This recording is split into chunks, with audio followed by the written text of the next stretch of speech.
दोस्तों, खबर पर नजर में आपका स्वागत है। आज हम अमित शाह के नहले पर जयंत चौधरी के दहले की चर्चा करेंगे। उत्तर प्रदेश चुनाव 7 चरण में होगा और इस सीरीज का पहला मैच भाजपा खेल से पहले हार गई, यानी उसके कर्णधार अमित शाह पहले ही गेंद पर क्लीन बोल्ड हो गए। वरना किसने सोचा था कि भाजपा अपने गढ़ उत्तर प्रदेश में विरोधी कैंप की आरएलडी के सामने गुहार लगाएगी और कलयुग का चाणक्य अमित शाह अपने विरोधी के आगे हाथ पसार कर पूरब पश्चिम का ये गीत गाएगा। कोई जब तुम्हारा हृदय तोड़ दे, तड़पता हुआ जब तुम्हें छोड़ दे, तब तुम मेरे पास आना प्रिय, मेरा दर खुला है, खुला ही रहेगा तुम्हारे लिए।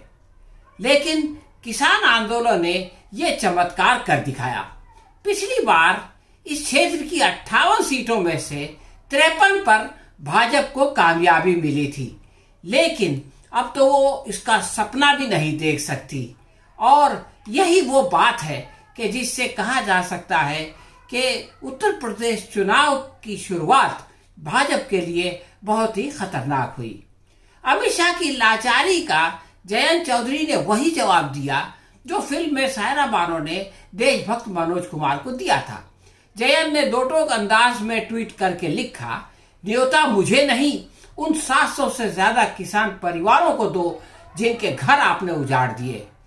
बीजेपी की शरारत का इससे मुंहतोड़ जवाब संभव नहीं था, क्योंकि इस न्योता का उद्देश्य जयंत चौधरी के बारे में शंका कुशंका पैदा करने के सिवा कुछ और नहीं था। उम्मीदवारों की घोषणा के बाद बीजेपी और आरएलडी के उम्मीदवार आमने सामने हैं। ऐसे में जाटों और मुसलमानों के मन में जयंत चौधरी की छवि बिगाड़ना एक निंदनीय षड्यंत्र है। जयंत चौधरी इस चाल को समझ गए और उन्होंने अपने जवाब से बीजेपी के मुंह पर ऐसा करारा तमाचा मारा कि उसकी धमक चुनाव के बाद बहुत देर तक गूंजती रहेगी। प्रधानमंत्री मोदी और गृह मंत्री शाह का सितारा एक साथ चमका और साथ में डूब रहा है। मुख्यमंत्री की हैसियत से गुजरात दंगों के कारण नरेंद्र मोदी पर अमेरिका में दाखिले पर पाबंदी थी। ये सौभाग्य किसी और भारतीय नेता को प्राप्त नहीं हुआ। अमित शाह को सोहराबुद्दीन इनकाउंटर के बाद इस्तीफा देना पड़ा। वो न केवल तिहाड़ जेल गए बल्कि तड़ीपार भी हुए। ऐसा भी शायद किसी गृह राज्य मंत्री के साथ नहीं हुआ होगा।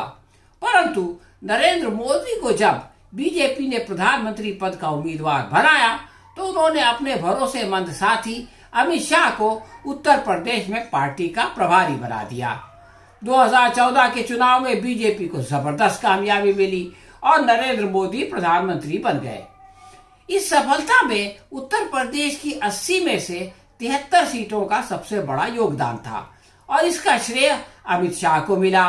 वो चाणक्य कहलाए और इसका फायदा उठाकर प्रधानमंत्री ने उन्हें पार्टी का अध्यक्ष बनवा दिया।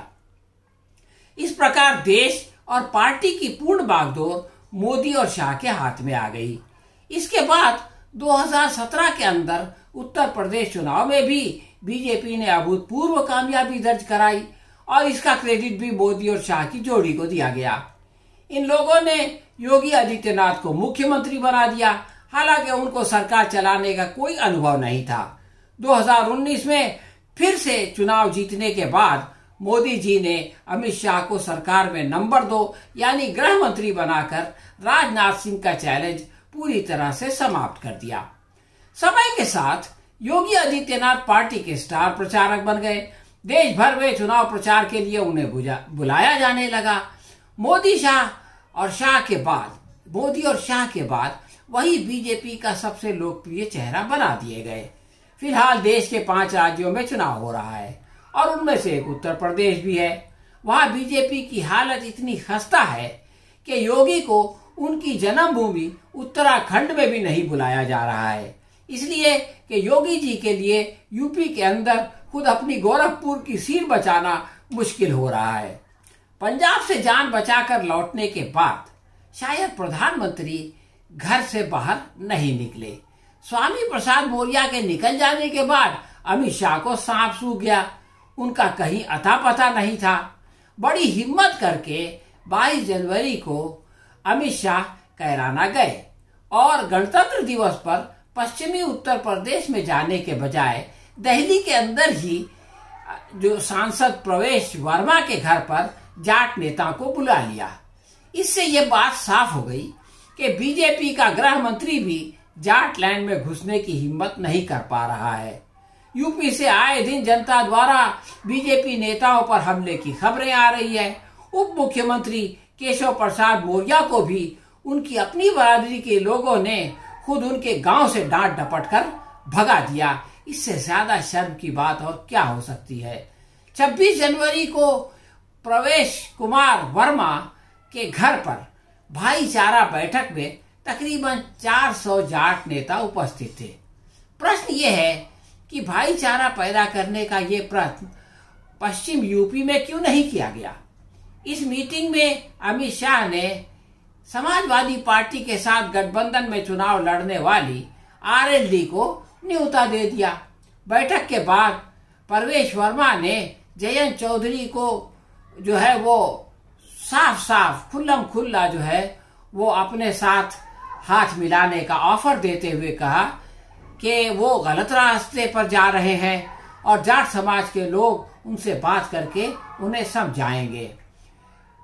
प्रवेश ने ये भी कहा कि हमारा दरवाजा उनके लिए खुला है। हम तो चाहते थे कि वो हमारे घर में आए, लेकिन उन्होंने दूसरे घर का चयन किया।